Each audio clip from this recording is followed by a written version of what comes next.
Good morning bro. Dito tayo sa mais nating tinanim.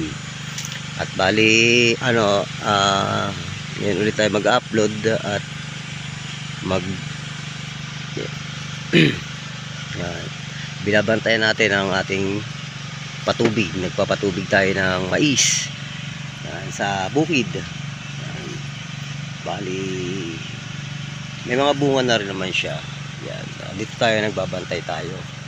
Binabantayan natin yan kasi baka umapaw sa kabila yung tubig para malagyan din yung kabila. Yan. Yan, malawak yung mais natin. Yan. Yan yung mais nating malawak. Kabilaan yan. At tapos may na tayo. At may na pa-seller na tayo. Yun, kasi sa pina-seller na natin at Lunes natin kukunin yung bayad. Lunes ng alas 3. Yan.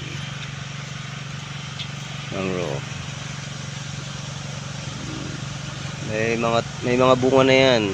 Bali December 25 natin tinanim yan. Yung mais na yan. At yung sa nakikita nyo dyan, at yung nakikita nyo, bali hindi siya tumubo siya kaso maliliit. Yung gitna na yan maliliit. Tapos pinakain natin sa kambing, baka, yung hindi na lumaki. Bali nagkadahon na, nagkabulaklak, maliliit siya. Yun na hindi na lumaki. At na yan mga unang tanim. Yung December 25 natin tinanim, manaunahan na siya kasi yung malilit talaga pero nagkabulaklak na siya. Wala naman siyang bunga, bulaklak lang. Kaya ang liliit, mga bansot siya. Kaya pinakain natin sa kambing. Pinakain natin sa kambing at baka yung nasa gitna. Kaya yan na lang ang dinidiligan natin. Malawak yan. Yan sa likod ko. Lawak din yan. Yan guys. At kung may kayo, taniman, pwede yung taniman ng mais. At mabibenta na naman yan kahit yung panghimagas lang. Yan. Nagpapatubig tayo kaya maingay masyado yung motor. Siyempre nandito tayo sa tubig. Nagpapatubig tayo sa likod natin yung motor. Maingay.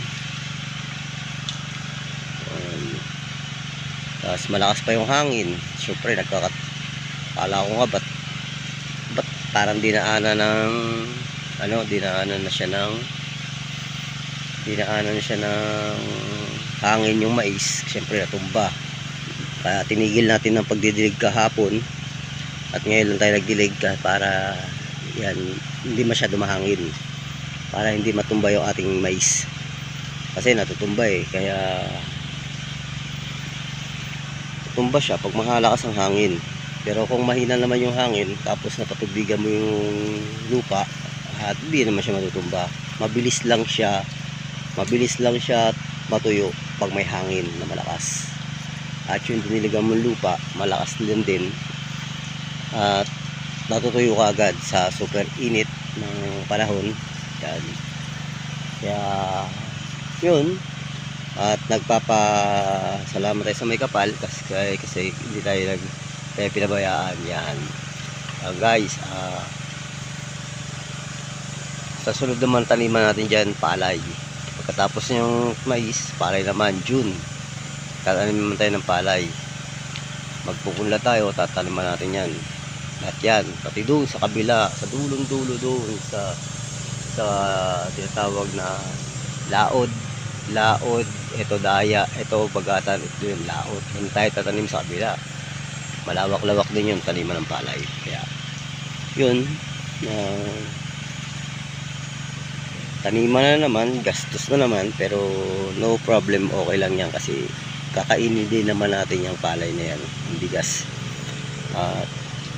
Yun, kaya tututuan ko to ating mais para maging malalaki ang bunga o sagana. Kasi yung iba, yung sa akin kasi maliit lang na maliit lang yung bunga tulad niyan. Maliit yung bunga kaso ano pa lang siya, hindi pa siya naninilaw yung dahon niya at hindi pa siya lumalaki yung bunga niya. Yan. Tulad niyan, malalaki na yung bunga niya kaya konting dilig na lang o 3 dilig o 4 tapos harvest time na. Yan guys, yan kung hindi ka pa nakasubscribe sa akin mag-like and share ka na para tayo updated. Yan, at salamat sa inyo sa mga suporta, mga magbibigay, mga magla-like and share. Salamat sa inyo. I-update tayo sa papalabas kong channel. Yan.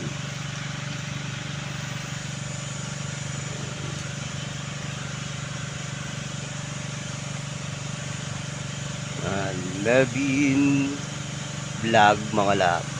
Yan po ang ating channel. Good morning bro. Dito tayo sa mais nating tinanim. At bali ngayon ulit tayo mag-upload at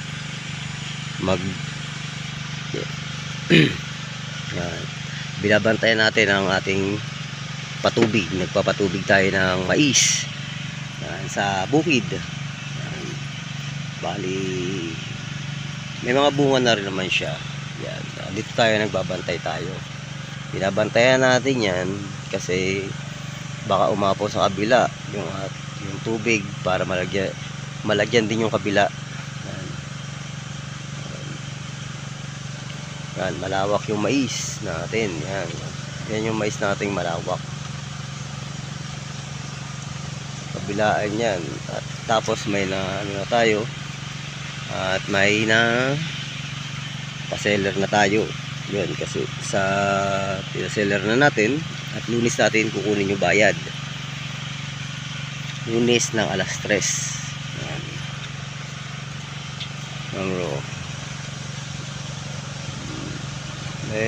May mga bunga na yan. Bali December 25 natin tinanim yan.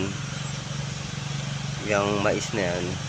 At yung sa nakikita nyo dyan, at yung nakikita nyo, bali hindi siya tumubo siya kaso maliliit. Yung gitna na yan maliliit. Tapos pinakain natin sa kambing, baka, yung hindi na lumaki. Bali nagkadahon na, nagkabulaklak, maliliit siya yun na hindi na lumaki. At yan mga unang tanim kung December 25 natin tinanim, manaunahan na siya kasi yung malilit talaga pero nagkabulaklak na siya. Wala naman siyang bunga, bulaklak lang, kaya ang liliit, mga bansot siya. Kaya pinakain natin sa kambing, pinakain natin sa kambing at baka yung nasa gitna. Kaya yan na lang ang dinidiligan natin. Malawak yan. Yan sa likod ko, malawak din yan. Yan guys. Yan. At kung may kayo taniman, pwede yung taniman ng mais at mabibenta na naman yan kahit yung panghimagas lang. Yan. Nagpapatubig tayo kaya maingay masyado yung motor. Siyempre nandito tayo sa tubig, nagpapatubig tayo, sa likod natin yung motor, maingay. Tapos malakas pa yung hangin. Siyempre kala ko nga ba't parang dinaanan na siya ng hangin yung mais. Siyempre natumba. Kaya tinigil natin ng pagdidilig kahapon at ngayon lang tayo nagdilig para yan hindi masyado mahangin, para hindi matumba yung ating mais kasi natutumba kaya tumba siya pag mahalakas ang hangin. Pero kung mahina naman yung hangin tapos napatubigan mo yung lupa at hindi naman siya matutumba, mabilis lang siya mabilis lang siya matuyo pag may hangin na malakas. At yung diniligan mong lupa, malakas din at natutuyo ka agad sa super init ng panahon. Yan. Kaya yun, at nagpapasalamat tayo sa may kapal kasi hindi tayo pinabayaan. Yan. Guys, sa sunod naman taniman natin dyan palay. Pagkatapos yung mais, palay naman June, tatanim naman tayo ng palay. Magpupunla tayo, tataniman natin yan. At yan, pati doon sa kabila, sa dulong-dulo doon sa tinatawag na laod, ito daya, ito bagatan, ito yung laod. Yan tayo tatanim sa kabila. Malawak-lawak din yung taniman ng palay. Kaya yun, taniman na naman, gastos na naman, pero no problem, okay lang yan kasi kakainin din naman natin yung palay na yan, yung bigas. At yun, kaya tututuan ko to ating mais para maging malalaki ang bunga o sagana. Kasi yung iba, yung sa akin kasi maliit lang na maliit lang yung bunga, tulad niyan maliit yung bunga, kaso ano pa lang siya, hindi pa siya naninilaw yung dahon niya, at hindi pa siya lumalaki yung bunga niya. Tulad niyan, malalaki na yung bunga niya, kaya konting dilig na lang o 3 dilig o 4, tapos harvest time na. Yan guys, yan kung hindi ka pa nakasubscribe sa akin, mag-like and share ka na para tayo updated. Yan, at salamat sa inyo sa mga suporta, mga magbibigay, mga magla-like and share. Salamat sa inyo. I-update tayo sa papalabas kong channel. Yan.